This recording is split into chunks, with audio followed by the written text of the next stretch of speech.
All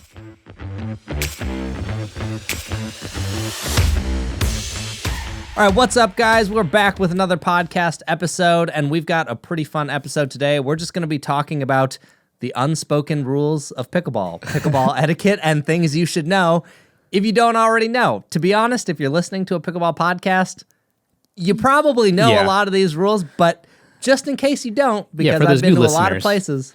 Yeah, for the few out there, or maybe there's a few. There's probably new people coming into the pickleball world, every day, and I don't know. This is probably gonna help somebody out there, right? I'm sure it'll help someone, but what does always surprise me, because I assume that most people listening to us are probably fairly veteran pickleball players, but I've had a number of people message me and say, "Dude, I've been playing pickleball for like a week, and I love your podcast." Wow. And I'm like, "Dude, a week and you're already to the podcast level?" I'm like, "Dude, you're deep. You're never going back." Yes. They're addicted. But before we get into it, guys, I just wanted to let you know that the Dink Pickleball is running they're calling it the Dink Awards, and I am up for Pickleball Content Creator of the Year, and the podcast is also up for Pickleball Podcast of the Year. Go vote for us. Yes, so if you would not mind going to thedinkpickleball.com and finding that link and then voting for us. I'll try and put it in the YouTube description as well as the show notes, and then you can vote for our podcast and then for me as... Okay, hang on. I can't remember, Will. I'm pretty positive you weren't in the content creator section, were you? Nope, I wasn't in there. I didn't think so. Next year, you definitely will be. I think... It doesn't bother me right now, to be quite honest. I was like, oh, thank goodness I'm not, because I feel like it would have just... Well, until I'm stealing that $2K from you. Yeah. But yeah, if you guys wouldn't mind doing that, we would heavily appreciate it. But yeah, I'll leave that link down below, and you can do as you please with that. Okay. But without further ado, we'll dive into this topic. All right, Will. Also, this is in relation to open rec play. If you show up at a public park, you show up at a facility that's open play, we're not talking about tournaments. We're not talking about private group play. This is specifically open play. We thought we'd clarify that because some of these rules might seem, or etiquette things may seem a little silly if you're in private group potentially. Before we get started, are there any specific house rules that you do for your private groups? I'm just curious. I don't really have any specific rules with my private groups, except that if we body bag someone or the ball tips over, hits the net cord and tips over, usually we just laugh at it. And if someone gets body bagged, usually we just tell them, "You wouldn't have got hit if you weren't so slow." Where there's definitely no apology. Well, that's not true. Yesterday when I was playing with my brother, I flicked a ball from below the net and almost smacked him in the face. I did apologize for that one because I was not trying to do that. But if I hit him in the stomach, I'll just make fun of him. Yeah. you gotta be fast, man. No, that's good. That's good. That's hilarious. Yes. So the first one, and I'm sure most of you know this, it's pretty basic, is just don't walk behind the courts while someone is in play. If you're at a court where there's no walkway for you to get to another court and you have to walk through other people's court, always just wait until they're done playing. Sometimes that is difficult when there's a lot of courts going at once, but the general rule of thumb is don't walk behind their court. It usually annoys people. They're going to stop play, and it's just not very polite. Yeah, I think some public courts are much better at this than others just because of the layout. For sure. I think your public course that's closest to your house that we went to, I really like it. Yeah. You just open up the gate and it's like one long kind of alleyway, I would say. And then the courts are either on your left or your right. And you pretty much never, ever walk through the court to get to another court. Yeah, it would be impossible to walk through one of their courts. So I specifically love how that one is laid out. Amazing layout. More people or more places should try and lay out the court that way, because there's easy place for everyone to watch each court, hang out, talk, and then you can see the court you want to see, versus some courts, like let's say the one all the way down, if you have to walk behind everyone's courts, usually you're all waiting on one side where the paddle rack is. Yeah. And then it's just hard to watch, and I don't know, there's just a lot of little annoyances about how certain courts are laid out. Yeah, and also I think it helps foster, I guess, interactions between people. I mean, unless, you don't want to talk to anybody, you can kind of just, seclude yourself off in a court in the corner or whatnot. But there are some layouts that are just not that great. Like a grid of 3x2 and Yeah. there's no walkway, and you have to either go through a court or walk around the whole entire perimeter to get around is just, I know, kind of annoying. But I mean, I get it though, because sometimes these places don't have the space to, provide a walkway. But if you're out there and you're listening to this and you're deciding to build, multiple courts in a neighborhood or something like that in a public space, definitely keep this in mind, I would say. Yeah. I think, I mean, obviously you want to prioritize as many courts as possible, but there's definitely the convenience aspect of it too, where if your courts are just a huge pain for everyone to access, we have a set of courts here. They're actually, we played at them, is where we did that video that, never came out, where we played with like the frying pan. Yes, that was too much. Oh my gosh. I still have that footage archived somewhere. Those courts are good. They have good lights. The courts are good. They're fenced off individually. But the problem is, if you want to get to the back courts, you have to walk through 2 sets of fences, which also causes you to have to walk through people's courts. And since the fences are there, it just slows you down. It's just kind of not an ideal layout. So yes, I remember that. Keep that in mind. All right, yeah. Don't walk behind people as they're playing. Wait, and then as soon as they're done, you can scurry around. And then also, if you're playing too, and you see people about to come across, I guess before let them go. Like before you start the next point, just let them go. Move them along their way, and you'll be good. I think another thing that I've seen, which I really like, is if people have to come across your courts, right? But the court next to you, let's say the entrance is on your right, and then the people on the court is on your left. They just finished up early. As they walk off, you should switch over. I mean, I think some people, they switch over courts to the left, so then the people who come in don't have to walk across. Right, exactly. Yep. And that kind of helps a little bit as well. I've seen a lot of places do that as well. That definitely helps. I've been to a handful of courts where they'll shift down one if the one further away from them hopped off, and it's definitely a good thing. Some court layouts, it doesn't really allow you to do that, or places, it's not an established rule, but that's definitely a good way to handle it, so people don't have to walk behind courts all the time. Yeah. Definitely ask, the people at those courts to, I guess, see what the rules are, if any, I guess you kind of make it out. But we'll touch back on that in a little bit. Well, the next one we already talked about this in the last one, but I did want to talk about it again. And that's just, don't give unsolicited advice. People didn't ask for your advice. Don't give it. Because as much as you think your advice is God's gift to earth, most people don't want to hear it. Upsets most people. It's just annoying. And I find, Will, you can tell me if I'm wrong, but I think guys are notoriously worse for this than women are, especially men to women. I actually don't see it as often where men are trying to coach men, even if the guy is worse than the player who would be coaching. I don't know. Like, I've seen people kind of commented on our last podcast and they said stuff like, well, usually the women are the weaker player. Even if that's the case, it's just not nice. Just don't coach people. I don't know, forget the gender. Just don't coach people if they didn't ask. I guess that's true. Yeah, as a good rule of thumb, I do find it funny though when actually the women is actually the stronger player of the two, and they're trying to give advice to the men, and that's, I don't know. I'm there for that. I'm ready for my popcorn. I'm like, oh man, I wonder how this is going to shake out, because sometimes 100%, men are not because the guy's it. ego falls apart immediately. Oh, but it's so funny. It's great. I haven't seen it too many times. I've probably seen it a handful of times, but yeah, it definitely, you see their ego melting in their brain while they're being talked to. Okay, but here's the thing. When does it become advice, like unsolicited advice, and then when does it become, I guess, a actual useful tactic or strategy? Is it how you say it to your partner, or? I think the best way to say it, and this is for the most part, I'm assuming that you are at public courts with someone you don't know very well and you're not friends with. If you're friends with them, they'll probably take your advice for the most part. If it's a random person, I'm just not even going to consider it. If I'm going to say it, and how people have said it to me is, can I give you a piece of advice? Like, I noticed something while we were playing. Do you mind if I tell you about it? And then they can decide if they want it or don't want it. And I think it's best to wait till the end of the game instead of saying it during the game. Most of the time, you're just going to upset the person.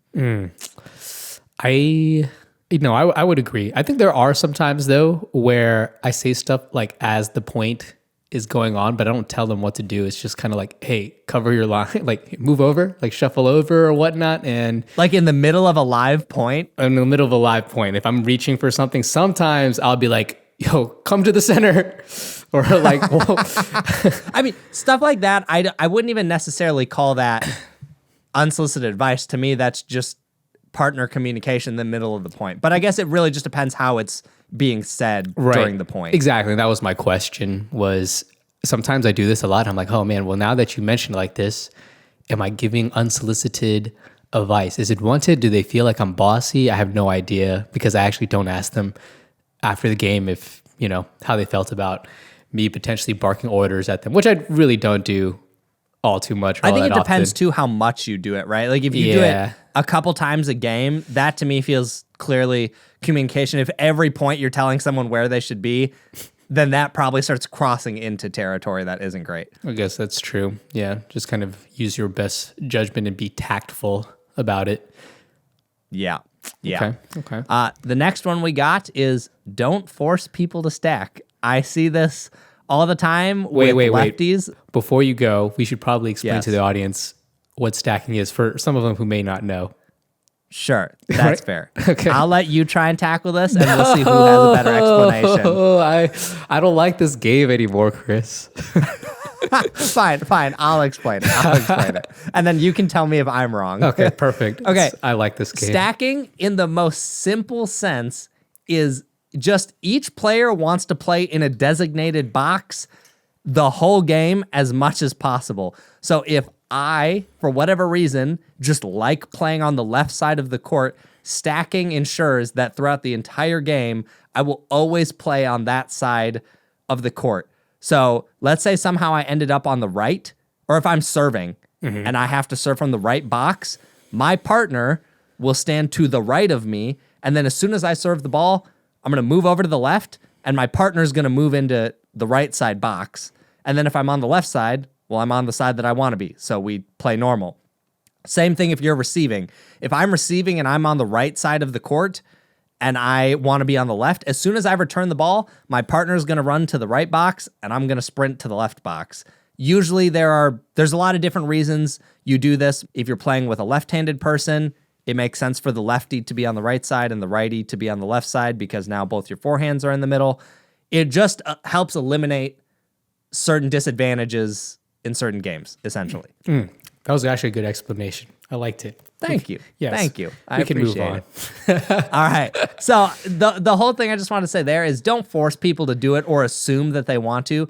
Whenever I am playing with a lefty, I always ask them, I say, do you want to stack or do you not want to stack? Because sometimes they do. That's their preferred way of playing.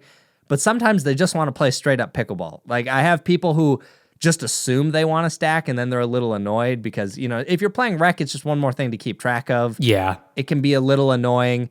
And then sometimes I'll see guys also force women to stack. I don't see it a lot, but I've seen it a few times and it makes me cringe every time because I'm like, ooh, that is a bold assumption to just assume that they want to stack, man. Wow. I didn't even think about that, but that's totally true. I don't really come across it all too much. I actually wait for, I guess, whoever I'm playing with and see if they want to stack. My default is like, yeah, we're going to play straight up for the most part, unless you say something, because I don't know. I find it fun playing, you know, both sides. And also if you're new, stacking is just super confusing. Oh, it's confusing. I mean, the first time I was introduced to stacking or someone wanted to do it with me, yeah, it was with a guy I didn't really know.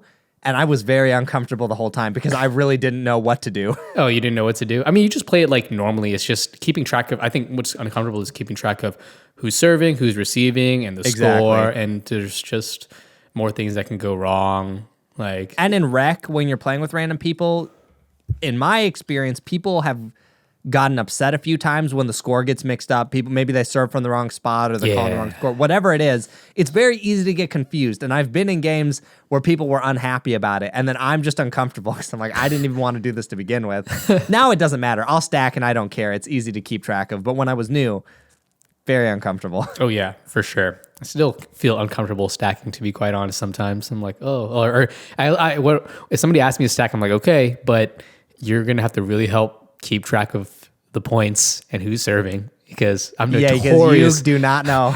I'm notoriously bad. at keeping track It's of true. score and server. You do not know how to keep track of the score. Maybe one day I'll be able to teach you that. No, because then I won't win as many games as I do. You can only count to 3-5 is what I heard. I thought that was you, only 3-5. Well, I've been upgrading my skill set lately. We'll see about that. Anyways, moving on. The next one is a pretty simple one, but if you're at public courts, just always have your own ball on you ready. This admittedly is a pretty minor one, but I have seen a few times where people get a little bit annoyed when they walk all the way down the courts and then everyone assumes someone else had a ball because usually someone does. Of four people, someone's probably gonna have a ball. But just have one ready, or before you start walking, ask if people have a ball so you know if you have to bring one with you or not. I've definitely gone to a group play session, and it was just four of us, and none of us, we didn't even ask who had the ball. Like when we left our homes, we all went there in our bags, nothing. Like I just literally just picked up a paddle like last minute and I went, and we went there, we went to the courts and nobody had a ball. And then we're like, wow, we're the worst pickleball players out there. That's awkward. I had a situation the other day where I did forget all of my balls because I had emptied my bag to shoot a video. Thankfully, the people I was playing with did have some, but I was definitely worried for a minute that we were going to be stuck with like a cheapo indoor ball where we were playing. So yeah, that was. And if you are out there, I guess, borrowing a ball, make sure just to return it back, because yes, some of the balls, like especially, I feel like the Duras, because I wouldn't say they're hard to come by, but because people like to train with them for tournaments, etc. Because most large tournaments still use just Duras, and they're kind of hard to come by. And honestly, these balls are kind of, I don't know, would you say they're expensive? They're not expensive, but Bro, they're are you kidding me? Dura's worth more than a Bitcoin right now. Oh, whoa. I think that people would rather have a Dura than a Bitcoin. You know what? Maybe you're right. Shoot, I know they definitely play pickleball more for sure. But if you do have a ball and you're afraid of losing it, some people like Sharpie their initials and their names on it too. Is that something you do? I don't personally do it just because when the Franklins are on sale, you can get them for a pack of 100 for about $120. I just snag it, and I've probably got 150 balls at least. So I'm not personally worried about when I lose a ball or whatever, but not everyone does that. People are either buying the 3-packs or the 12-packs, and it does mean more or is more annoying when you lose a ball. Yeah. So make sure you give it back. And it's funny, some people are really picky about it. I played with my mother-in-law one time at this indoor gym facility, and if I'm remembering correctly, either she told me the story or I was there, but there was a person who did not want to use their ball anymore because someone was a banger, and they were like, "You're gonna break my ball, and I don't want it broken." Yeah, they were like super defensive about the ball, and I just thought it was very funny. Man, talking about breaking your balls over breaking balls. Shoot. Yeah, seriously. I was like, okay, well, I mean, damn, that person must be hitting real hard. Was he hitting that hard? I don't even think they were hitting that hard. we're talking, it was probably a group of 60-plus-year-olds. So not that they can't hit hard, but a lot of them aren't hitting hard. Oh my gosh, that's just so funny. Yeah, I did think it was pretty funny in the moment. But yeah, make sure you have a ball on you. Make sure you mark it if that matters to you. Now, this is a good one, I think, Will, but do not correct someone's illegal serve because it rarely comes across the way you intend it to. Especially in rec play. We'll put a caveat. Especially in rec play. Yeah. I'll tell you right now, I have watched people correct people's serve, including doing it to me, which I guess I'll go into in a minute here. But every single time it has ever happened, the only thing it has resulted in is being extremely awkward for the entire group because the server absolutely never agrees that they think their serve is illegal. They will always argue with you that their serve is completely fine. So unless it's actually causing you to not be able to return the serve, it's not worth it. Or if they're hitting an overhead. But most people, they're just cutting it close. They aren't trying to be blatantly illegal. You know what I mean? Yeah, unless they're also doing, a chainsaw or spin serve now in 2023.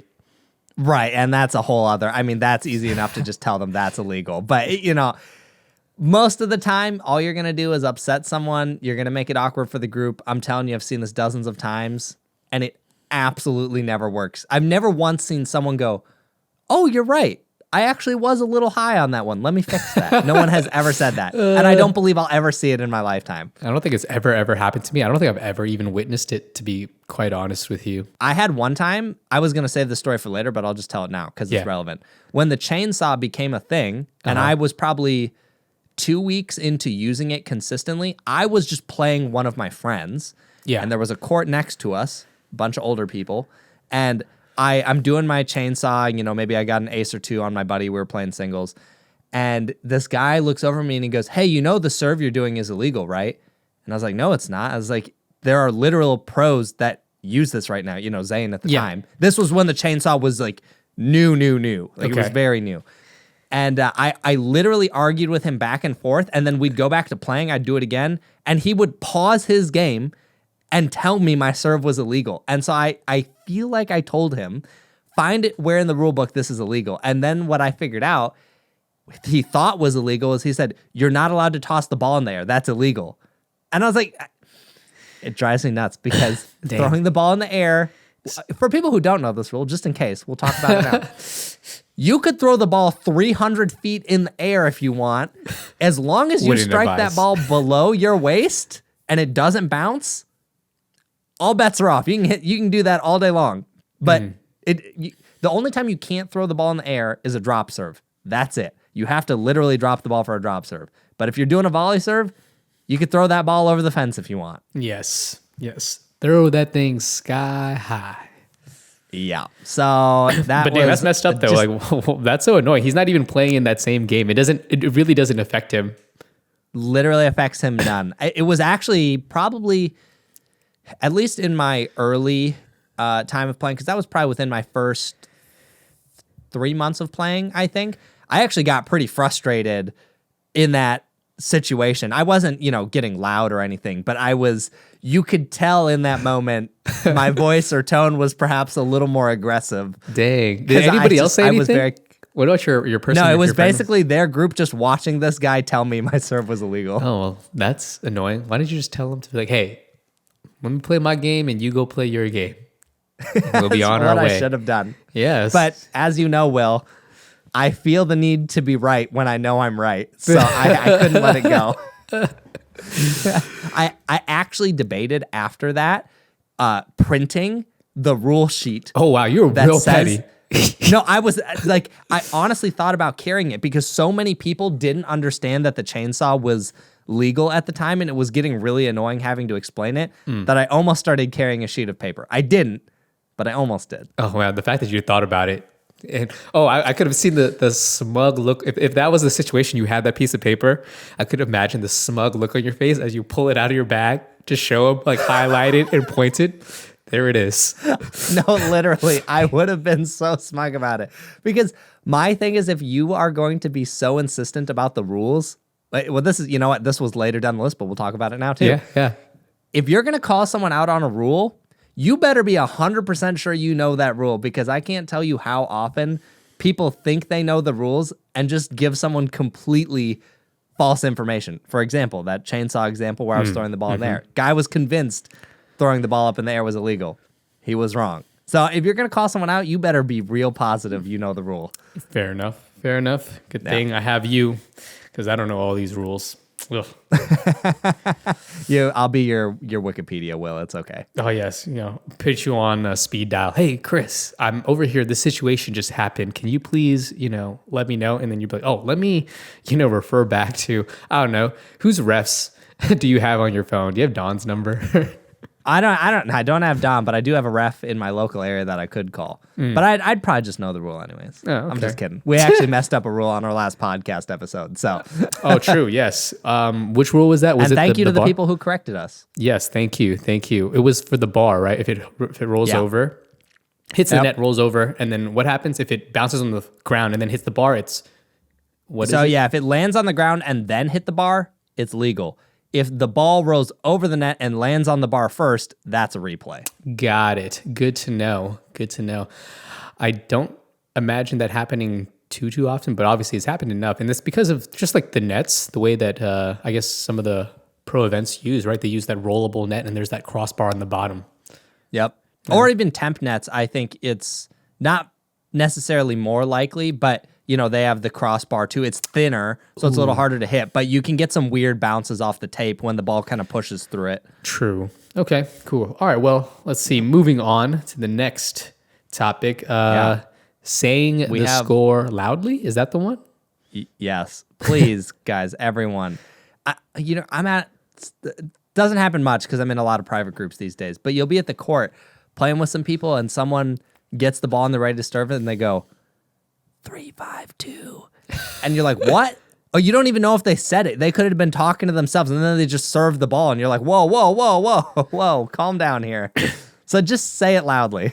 Yes, no, agreed. I think another thing that I'm also guilty of doing this sometimes is as I'm saying the third number, I'm about to hit the ball. And so it sometimes gets muted or muddled in with my strike of the ball. And that's just like a rhythm thing. I think I just have to remember to say the score either quicker or serve after the fact, but it happens more often than not. And I don't know. It's kind of annoying, but I think that just kind of also tells people if you're playing rec courts to try and learn how to keep track of the score, accurately, just for everybody's sake, and then just reconfirm after every single point. It's the right thing to do, so there's no mishaps. Yeah.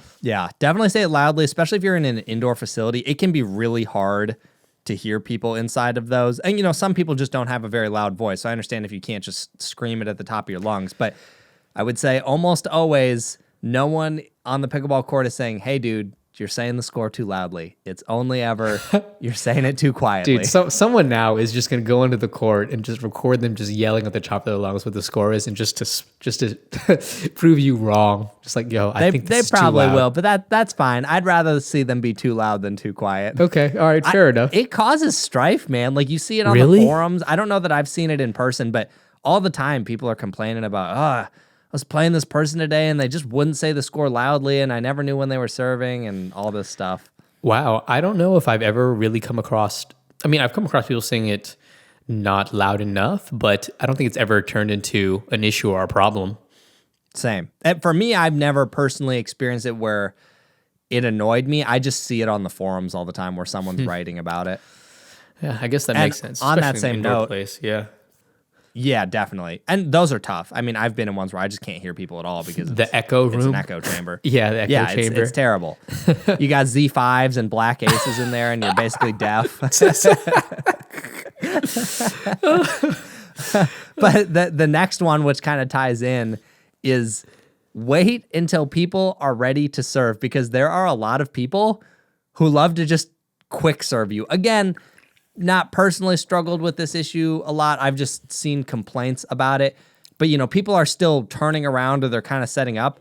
People just sprint the score really fast and then they just serve the ball. Like, make sure everyone's ready. Make sure that the line. It's a very simple thing just to make sure everyone's on the same page and happy. Right. And if you're not ready, I guess just put your hand up, as you're walking, into position. Most of the times the server of the other team will know and let you get in position and kind of get ready. But also don't crawl to your, position, right? Taking up an absorbent amount of time, because that can also be annoying as well. You're trying to get the game going. And also, I think this also goes to say that if there's a lot of people waiting as well, like for the next course, and you have a really crowded day, take as much time as you need, but don't be slow about it just because you want to be on the course longer. Let everybody play, and the faster people cycle through, you'll get your turn again, Yeah, definitely. No, I agree with all of that for sure. Now this one, Will, I know this is going to be one that people want to hear. Why? I know for sure. I see it all the time. And that is... What is it? Stop poaching in rec play. What? Now here's the thing. There is a time and place for this. I'm not saying it's wrong all the time. But again, just like many of these other things in rec play, more often than not, it upsets the other person more than it makes them happy.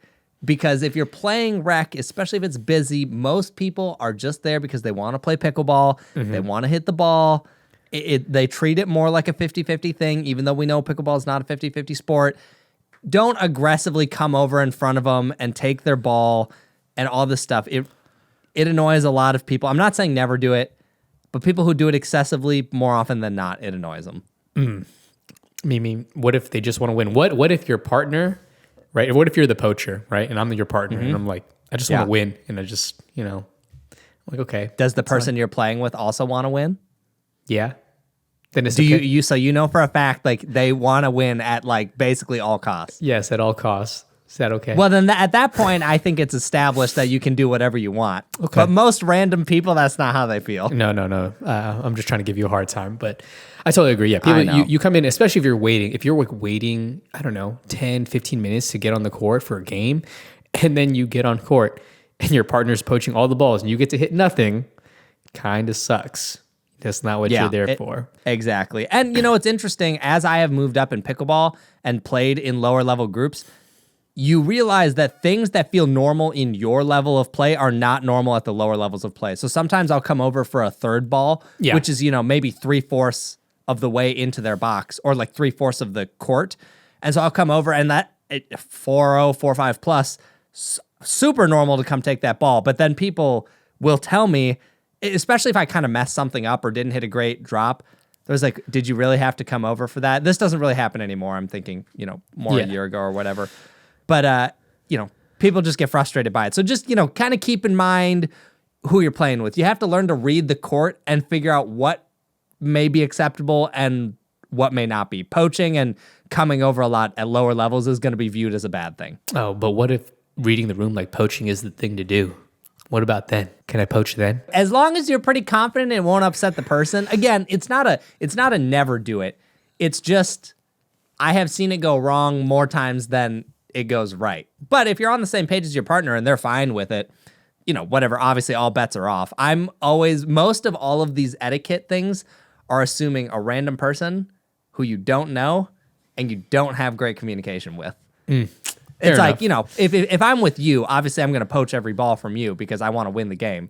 And every ball you hit is one more chance that we might lose. I don't know, man. What's the last video that we have together where we played? Was it you and me versus Amrik and Anik? Yeah, probably it was that. Oh, man. And notice how we lost because you tried to take more balls. If you'd let me take more balls, we might have won that. I guess we'll just have to rematch them, and we'll see how that turns out for us the next time we play. Heck, we'll do it in Arizona. We'll play Michael and Kyle. Oh, okay, all right. We'll put me on the left. You get your little 10%, 5 if you're lucky. But anyways, moving on. Now you're just being sarcastic. The next one we have, what's that? So now you're just being sarcastic. Well, I'm a little sarcastic. Which actually moves on to our next point, which is don't be so sarcastic on the court, which you totally are. You guys listeners out there, you guys don't know this. Chris seems like, a very nice guy, but as soon as he gets to a certain level of comfort, this man is absolutely insufferable. Like, you guys have no idea what I have to put up with sometimes. Whoa. I will say, when I warm up to you and I'm comfortable around you, you better get ready to banter because I'm going to banter. Gosh, it's so much. But one of my friends in the area, he always gives me a hard time because we would be playing, and let's say it's a close singles game, and I'll start talking trash. And then he'll try harder and beat me is usually how it works. Mm-hmm. And he would always tell me, like, dude, every time you talk trash, it makes me try harder. And then I beat you. And I'm like, I don't even care if you beat me. I just love trash talking. Most of the time, it's not even serious. I just like to poke fun at people. Yes, which is very surprising to me. Like, after I really got to know you after the first couple of months, I was like, wow, is he just being this way because I'm obnoxious and he's trying to meet my level, or is he actually really like this? And no, I've discovered that you are excessively obnoxious. That's what I've discovered. Give me one example. No, I'd rather not. I don't want to, turn down your brand any more than it already has. Okay. Whatever you say, Will. But yeah, being sarcastic on the court, I guess being sarcastic is not necessarily the right wording I was thinking when I wrote this, but I think it's more just about, general partner atmosphere. Like if someone, misses a shot, don't roll your eyes, don't make a sarcastic comment about it. It's just rude, and it, usually it hurts your partner's feeling, and then they don't want to play with you. You probably don't want to play with them. It kind of just becomes a mess, in my opinion. Yeah, it kind of kills the vibe. Just don't kill the vibe. Like everybody's there to have fun, especially in rec. And yeah, if you're rolling your eyes or looking disgruntled, look like you're not having fun, then no one's going to want to play with you. And you're really just bringing down, the whole atmosphere, and everybody wants to have a good time. And you're not doing any favors to yourself. No one's going to want to play with you, I guess, in the next round. You know what I'm saying? So, yeah. Oh, yeah. Don't be the guy. And also I don't don't know be if a bully. You've seen that. Yeah, don't be a bully either. Being a bully is just, no one likes that. And no one wants to play with you then. Yeah, I was cutting you off. What'd you say? Oh, I was just going to say that it's just, there are people in my area that are known for stuff like that. And those people always think everyone just loves them and wants to play with them. And everyone is like, no, please don't let me have to play with them. Wow, I hear a lot of these things from you, and it's like, you almost make it sound like it's a very prominent issue in your area. Is that really the case or no? Wait, which? I mean, just some of the things we've gone over in this list, like being a bully or being sarcastic. I wouldn't say it's prominent. Okay. It's a lot of these. I would say I see them mostly on forums. People just love to complain on the various Facebook pickleball forums. Honestly, that's what most of those groups are, is just the complaint department. But some of these are also just anecdotes over my own experience, through playing pickleball. I wouldn't say they're excessive and happen all the time, but they've happened enough times to be memorable. I see. Because, obviously I'm not in the forums or in these chat groups to really see them and read about them. But I guess just in my personal experience, I also haven't come across them all too much. But also at the same time, I'm not playing nearly as often like rec with, I guess, a bunch of random people and whatnot. Maybe I should do that again. It'd be interesting to see if I see these issues kind of prop up. Yeah, I feel like you will if you play, because as you move into higher level, you're usually playing in private groups, and, everyone knows each other usually. And there's just a lot of these things we're talking about don't really apply anymore, because these are just general rules to kind of keep the court happy, where if I'm playing in a group of friends, heck, I don't know, I'm just going to do whatever I want. Yeah, you can do whatever you want. Shoot. Doing illegal serves, talking trash, poaching everything, trying to hit nasty Nelsons. Yeah. Yeah, exactly. Literally, that happens all the time. My younger brother, Isaac, who obviously dude tries to nasty Nelson me all the time. If he thinks I'm not paying attention, that ball will come my way and try to hit me. Brotherly love. You guys are so funny. With siblings, all bets are off, man. You better wear safety goggles. I don't know. You're in for a great time. Damn, sounds like war. Okay. Yeah. Moving on to the next all right, Will, one. What's next? Don't lob old people. Yes. Now it's fun. This is a funny one. Generally, I would say this is a good rule.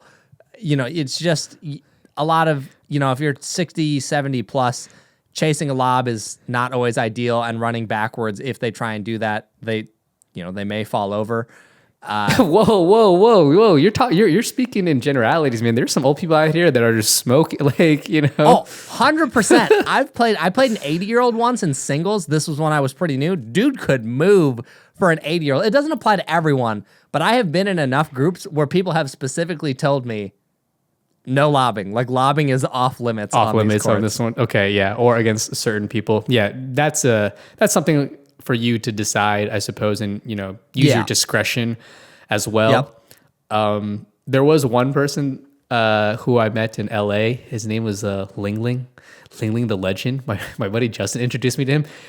This man moves so well, and they're like, "Well, how old do you think he is?" And I was like, "Dude, he has to be like the latest. He has to be like early 50s." And they're like, "No, he's 70." And I was like, "He's 70?" I said, "Dude, I want to like, what is he eating?" And it's so funny because Lily is the nicest dude, and he's a great pickleball player. But the man was literally doing Tai Chi like in between, like waiting for his next games. He was messing with my buddy Jay's like bow staff, and I was like, "What?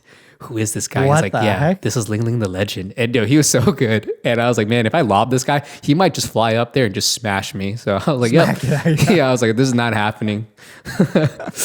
Yeah, no, it definitely depends on who you're playing for sure. Because I've played some older people who just they don't care. They're athletic enough, and it's totally fine. But yeah, definitely be careful because sometimes lobs just make the game very unenjoyable for that demographic if all you do is lob. Now, I will say, Yeah. I have been in a group or a few groups with seniors, and some of them are savages, man. They just lob each other because they know they can't get the ball. Like, they'll literally lob it, and they won't even turn around to go get it. They'll just give up. Really? Oh, man. Yeah. I want to watch some of these games. Those sound amazing. It's really funny to watch sometimes because I'm like, holy moly. You're watching them there's giving dirty no looks to each mercy. other. That's the best. Yeah, no, for sure. So yeah, that's don't lob old people. When a ball is hit onto your court, I think most people know this one. Stop play. People are going to yell ball. Stop your play. Pick up the ball. Toss it back. Try and give it to them. Sometimes people, have you seen this, Will? Like sometimes people will just kind of like lazily roll it to you, but it's really slow, and then you have to kind of walk to go get it. I've seen that, and I never think that it's on purpose. Like, Sure. I think it's just, I don't know, they don't want to hit it too fast or too hard, Sure. right? So I don't think I've ever seen it on purpose. But if you did it on purpose, that's messed up. Yeah. I mean, dude, I don't know. Maybe you just haven't seen enough of the world, Will. It sounds like you've been in a pickleball bubble of just only Maybe. nice people. I mean, people here in Tulsa are pretty nice, I must say. So yeah, maybe that's true. Maybe you just live in the, the savage lands, and that's why you're so obnoxious and insufferable sometimes. I don't know. Bro, it's not even Minnesota. I feel like I've been in pickleball all over the states now, and it's like Yeah, no. I mean, just I've been in such variance. I've been in pickleball. I mean, I've played pickleball like all around as well. I mean, I'm originally from Washington, the DC area, but I don't know. For the most part, people have been really nice, I would say, and or maybe I'm just blind to these things. Like I just choose not to see it, and I don't see it, and I don't realize that it's happening or happening to me. I have no idea. Maybe I'm doing it, and I don't even realize. So if you're out there and Hey, I was you've gonna played say- against me, and I do was this, gonna I'm say- sorry. The people usually who don't know that they're this, the people who aren't aware of this are usually the person who is the one causing Crap. these issues. Is that me? That might be me. I don't know. That would be really funny. I haven't played enough with you in just wreck play situations with random people to know, but I Dang. guess I'll keep it in mind the next time we're playing. Yeah, I guess please do. I need to get called out if this is the case. That would be really funny if I just found out you're the savage. You're like all of these things. You're going to take this podcast and just reclip it, me doing all the bad things that we talked about. We're walking on people's court, tossing the ball like way out there or hitting it too hard, lobbing old people. Like Will is guilty of all these things. Just putting a big super cut. And I don't even realize, like, Will, did you know you just did there? And I'll be like, yeah, I just won that point. I just want. That's what I did. That's all that matters. Pickleball for life. Oh, that's pretty good. But yeah, make sure you give the ball back. And the next one though is a pretty good one, I think. What is? And I think a lot of people need to hear this one. Mm-hmm. Don't keep the ball away from the better player on the court, especially if you have been trying to get games with better players, because I've had people who want to play the better players. So, I'll play with them or whatever. And then all they do is keep the ball away from me and hit to my partner who is maybe a little weaker. And then I never see anything. And at that point, it's mostly annoying because I'm just trying to have fun with people. So why are you keeping the ball away from me? Like, I'm not going to be a jerk to you. And if you want to play up to test your skills, you're not testing your skills if you hit to the weaker person the whole time. Yes, but most of the scenarios, you're usually the weaker player, Chris. So I get it, and this you get all your reps in. So it's okay. It's okay for Chris, I'm honestly. fine getting the reps in. I like it. I like my reps. Okay, no, this is totally true. Especially if you're an upcoming player or you're really athletic or whatnot, and you really want to beat a team. Yeah, don't avoid the stronger player. It's just not a good look, especially in rec, unless I don't know, unless you and everybody kind of agrees that this is a serious game, or maybe they're training for a tournament or something like that, then I think it's acceptable Totally. to do, Yeah, there's always exceptions. If I'm playing with a group that I have established, we are doing this to practice for a tournament, all bets are off. I'm playing to win at that point. Everything is in play at that point. But I just think when you're out on the courts, I just see far too often where people pick on one weaker person, either because they want to get off that court quickly or they just want to win the game and say they won. But I always tell people, I'm like, did you really win the game if you hit to the weaker person the whole time and the stronger player never saw the ball? I don't really think you won. Well, I mean, technically I did. If you look at the score, and whose names True, are under each technically score. you did. But yes, no, I get what you're saying, though. I get what you're saying. Also, I guess to add to that, or to kind of go off on a little tangent, what do you think about people who are just getting to the game or who think they're way better than they really are, and they're trying really hard to get in the game with some of the better people on court or some of the better people at the group? What do you think about that? That one is a tough situation because I was probably one of those players at one point. I tried to be pretty aware of what my level was and not ask to be in groups that I didn't think I should be in, but I'm sure I did, and I just wasn't really aware of it at the time. I think it's tricky because for me, I'll probably let them in and let them try at least once, but if they get stomped really badly, I wouldn't necessarily expect to be asked to do that another game right away. You know what I mean? Right.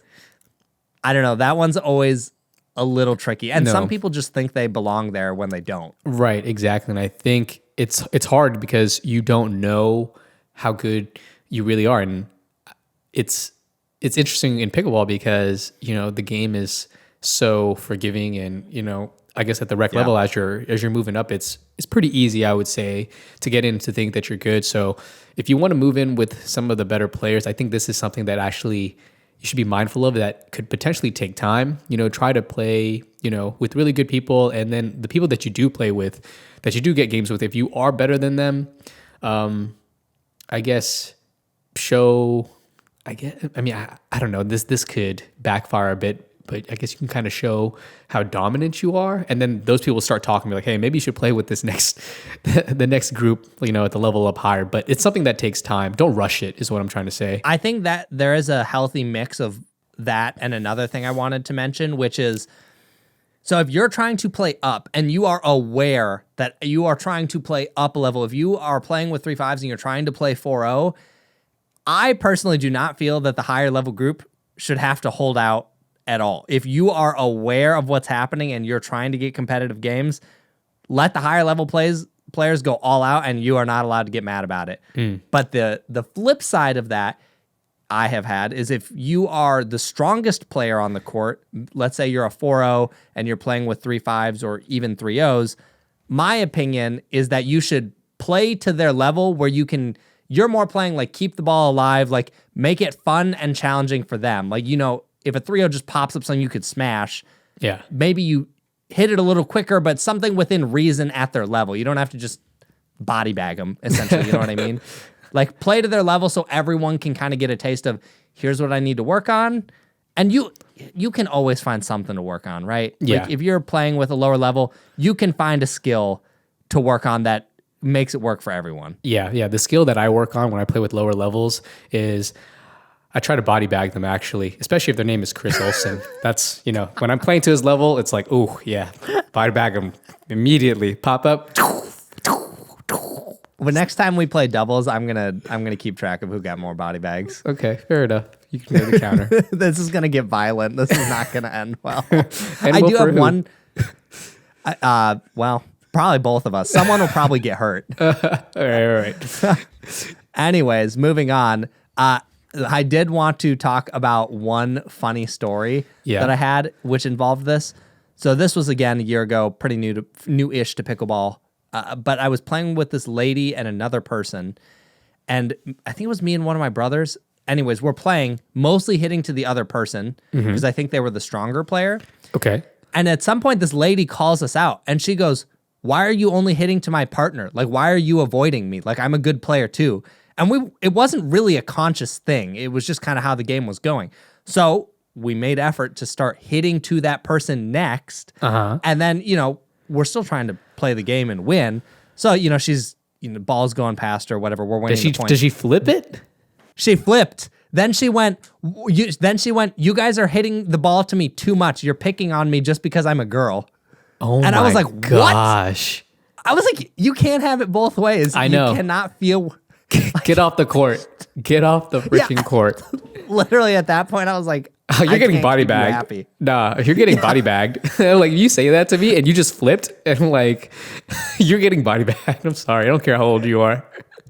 Oh my gosh. Well, Will has no mercy. I'll have a little bit of mercy, but I was definitely at that point, I just thought, okay, I'm going to try and win this game and get off this court because this is the type of person, no matter what, you are never going to make happy. Okay, Chris, you're a very cordial person. So I try to keep the peace, man. Yeah, I commend you for that. Until obviously, you get to know him, and all bets are off. You know, once you got to know me, it was an upgrade and not a downgrade. What if you got to know that lady? If you got to know that lady, would you have just went off on her? Oh no.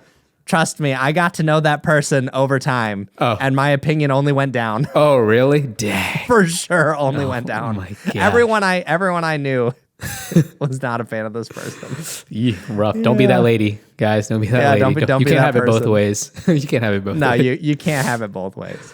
But Will, what's the next one we got? Let's see. I think is it for line calls. If you aren't sure of a line call, give it to your opponent. And I think that's rightfully so. I think that's something that's always carried on for me, at least in rec play for tennis as well. Like if I don't know, it's good, And honestly, it's pretty hard for me. Most of the times it's good because I don't know, I just kind of want to play and keep the point going because I don't know, the satisfaction of having a crazy rally or a crazy point and then having it to end on a really close line call is just not as satisfying. I want to see somebody put it away, even if it's not me. Like, I want to see somebody smack the crap out of the ball, or I get body bagged, or somebody else get body, because it's a fun story to tell and to talk about after the game. And I'm all for those memories, Yeah, I definitely think with line calls, I see people get a little too, or I have seen people get a little too agitated about line calls. And it's just one of those things where if someone calls the ball out, don't question it. I know it might be frustrating if you feel like you're getting cheated out of lines, but again, it just kind of goes back to if they feel that's what it was, that's just going to be what their call is. It's easier to just move on, accept your loss if it was because of a bunch of bad line calls, go to the next game and be happy. It's not worth arguing with them over. And same thing, if you really don't have a good look on a ball or it's close, just give it to them. Sometimes even when a ball's like, I'm maybe 95% sure it's out. There's a gap that I feel like I saw, but it was close enough. Sometimes I'll just play it anyways because I'm just there to play pickleball. You know what I mean? This is true. Well, Chris, I will say that you are notoriously generous with your line calls. I will say I'm too generous, and it carries over into my tournament play. Yeah, you need to stop that, especially in the tournament play. I mean, like when you and I are playing rec, in the first video we did where I went up to Minneapolis and I challenged you, there was definitely calls. I'm like, wow, that was definitely out. I even slow mode on some of the lines, and I was like, wow, this man called this thing in. All right, I'm going to respect his choice.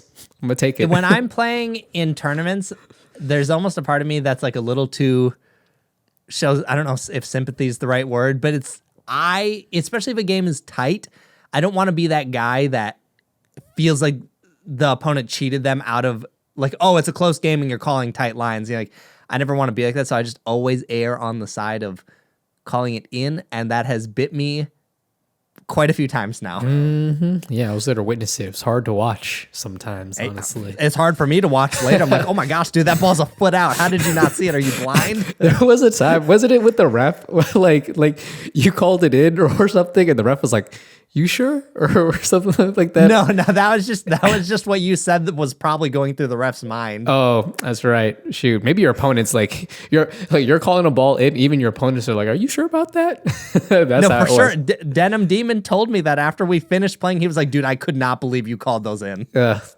It is what it is. Yeah. But But here's the thing. Yeah. I'd rather be known as the guy that's too generous than the guy that like cheats people out of stuff. You know what I mean? True. You don't want to be the guy that cheats people out because then nobody's going to want to play with you. And yeah, that sucks.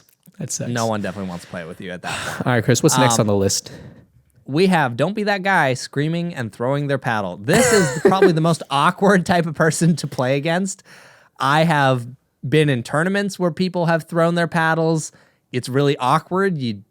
I honestly never know how to respond. And in rec play, it's even worse. Like, dude, we're all just there to have fun playing pickleball. I understand it's not going to be fun all the time. Yeah. But just chill. Yeah, chill out. You're playing pickleball. Like, you can't take it too seriously. Like, you guys are literally hitting a plastic ball over a net into the designated boxes. Like, it's not that serious. Yep. Just got to be chill. And it's, again, it's really, really weird for everyone. It's tense. And then, I don't know. You just never want to be that guy. I guess that's true. But I mean, that doesn't mean don't be so stoic and don't show any emotion. It's good to be intense. Yeah, for sure. But don't get to a point where you have to be throwing your paddle, like breaking it or whatnot, and potentially like injuring somebody. That's not a good time. The court's kind of small. You throw that paddle around, it could hit somebody. Not everybody's aware. So yeah. Yep. Next one we got, and this is mostly for Facebook and not so much, to be honest, on the court, but I wanted to mention it anyways because it always makes me laugh. Yeah, it happens. Don't oversell or be a shill for the company that you rep. This is on Facebook, dude. I know you're not on these forums, so you don't see it as much, but I see it every single day. I see it on Reddit, see it on Facebook. People will say stuff like, I'm looking for a control paddle. I don't really care about spin, and I want a good sweet spot. And then you'll have like a Selkirk rep come by, and they're like, power air. That's what you need. It's power air. It's got an amazing sweet spot. It's cheap. Like they overhype their product, and it's like, dude. And then of course at the end they're like, and use code blah blah blah blah blah. And I'm not saying like if you help someone and you want to put your affiliate code, I think that is perfectly acceptable. Obviously, how I make a lot of my living right now is through affiliate codes, but at least how I view myself is that I'm honest about it. I will tell you if I think this paddle is for you or that paddle, but a lot of the reps, they see through like rose-colored glasses. Like my paddles companies are the only ones that can work for everyone. Right. No, I totally agree. And slowly but surely, that is also my case right now where I'm getting paid through affiliate marketing and affiliate links. So I see each time I go to a place or a court, like I see opportunities to essentially sell or shill, but I try to be mindful. And if I'm not, please, if you see me, please let me know if I'm not. But for the most part, I actually just don't advertise at all. Especially, I mean, for the most part, it's rec, so you're just going to an open place. But if somebody went to a court and they have organized a league or some night where everybody kinds to come play or something like that, and you were invited to this league, but this person set it up, I mean, it is kind of awkward or I think a little disingenuous if you're there really shilling or selling what you're doing, hard. I think it's fine to some degree, but like everything else we've said on this list, just kind of use your best judgment, but exactly. There are people out there who are probably annoyed by it, but they're just biting their lip and letting you do and go on with your your life, But, if you're unsure, if you think it might be an issue, just ask a few people, some people who you trust, and obviously don't get butthurt about it if they think that you're being a little too salesy. Much. Yeah, a little salesy, Yeah, I think, if it comes up naturally, if you've got a paddle, if you're a rep that someone wants to try, and you're helping them out, and you tell them, that's perfectly fine. Like if they're interested, that's legit. I just think it's when people kind of go out of their way to basically give a recommendation that doesn't even fit what they were looking for. And this is mostly on Facebook. I just see it so much, and it just really rattles my gears because I'm like, oh gosh, that is not the paddle this person should be using. Just do you go in there and do you like correct them, or you're like, no, this is based on what you've told me, this is what you should actually consider, and you post it or respond back to it?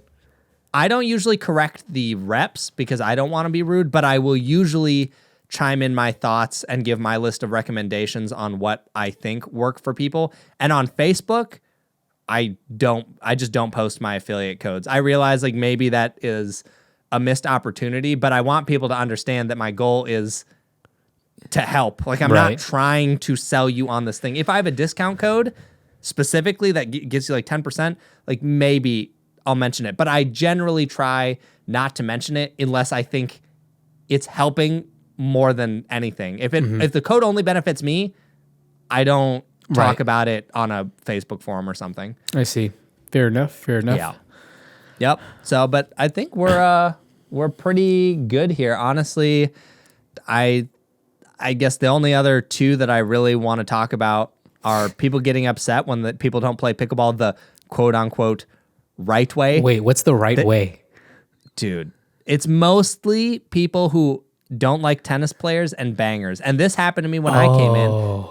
A bunch of people were like, oh, you're not playing the game right. Like, you're just driving everything. And I was so confused because I thought, if it works and I'm winning, why are you telling me I need to play? Why do I need to play your soft game if I can beat you by driving the ball?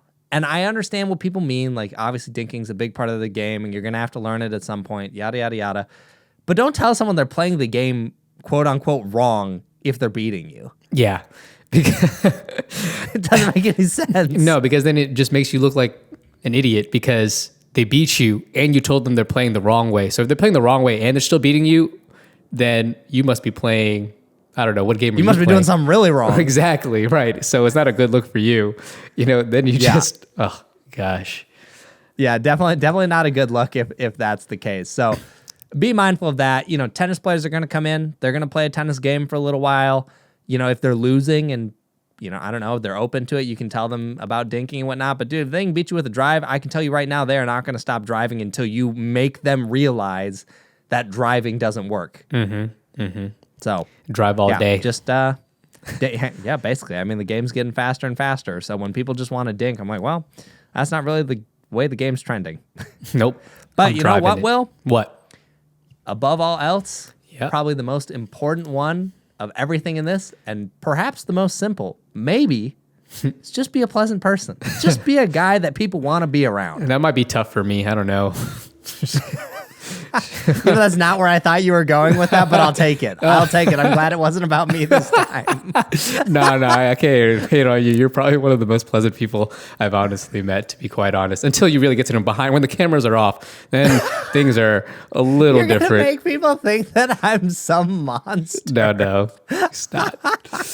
So funny. But no, seriously, if you are just a good person to be around, what I have found is, you know, you may, assuming your skill is, you know, adequate enough, you may even get invited to groups that are above your level just because people like being around you. If people have played with you, had a nice experience, they thought you were funny, you were good to be around, they just enjoyed your presence, and they need a fourth, you might be one of the guys they call. Like, if you just a happy person, I don't know. Your life will be much easier making friends and getting into groups that you want to be in. Right. This is the only way that I know Chris has to be able to play up in skill level, is to be a pleasant person. There's absolutely no other way that anybody would have invited you to their higher end group if you weren't a pleasant person. So there's that. So it does pay. It does pay. It pays dividends. It pays to be nice. Take it from me, because I'm 3.5 at best. So if I can make it into the 4, 5, and 5.0 groups, that says a lot. No, they just invite Chris because they want to play with all of his paddles. He gets all the new toys. They're like, oh, just invite Chris. It's like a demo day. Every single day he's around.